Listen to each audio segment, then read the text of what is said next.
যাই হোক, ঘটনা বল রাইড আমাদের চলছে। আর একটু আগে পিনাকিদার শরীরটা একটু অসুস্থ হয়ে পড়েছিল, তাই জন্য আমরা শরণা হসপিটালে গেছিলাম। ওই যে ভাইকে দেখালাম, ওই ভাই কিন্তু যথেষ্ট আমাদের হেল্প করে দিল।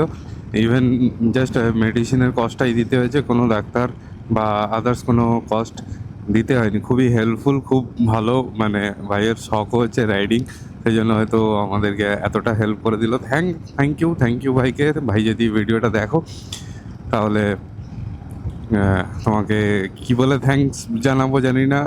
এইভাবেই সবার পাশে থাকো, এইভাবেই মানুষের উপকার করো, এটাই আশা রাখবো আর তোমার কাছে।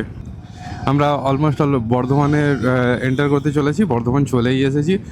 আর এখান থেকে জানি না কত দূর পৌঁছাতে পারবো, তো যতদূর পৌঁছাতে পারবো ততদূর এগিয়ে যাচ্ছি। এখন আপাতত পিনাকিদা অনেকটাই সুস্থ বোধ করছে, তাই জন্য আবার আমরা জার্নিটাকে কন্টিনিউ করছি। আমি প্রথমে ভেবেছিলাম যে কন্ডিশন ছিল, প্রথমেই ভেবেছিলাম যে জার্নিটা অ্যাভয়েড করব, কিন্তু পিনাকিদা বললো না, এখন অনেকটা সুস্থ আছি, তাই অ্যাভয়েড করছি না।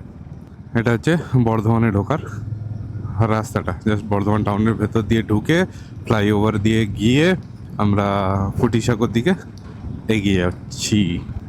চলো, রাইডে এরকম তো হতেই পারে। এখন প্রায় 11টা বেজে গেছে বর্ধমানেই। শিলিগুড়ি তো আজকে পৌঁছাতে পারবো বলে মনে হচ্ছে না। দেখা যাক, যতদূর এগোতে পারি ততদূরই আমরা এগিয়ে যাই। এটা হচ্ছে বর্ধমান টাউনের ভেতরের রাস্তা। মোটামুটি একটু ট্রাফিক তো এখানে থাকবেই। আর সামনে গিয়ে আমরা ফ্লাইওভারে উঠে যাব।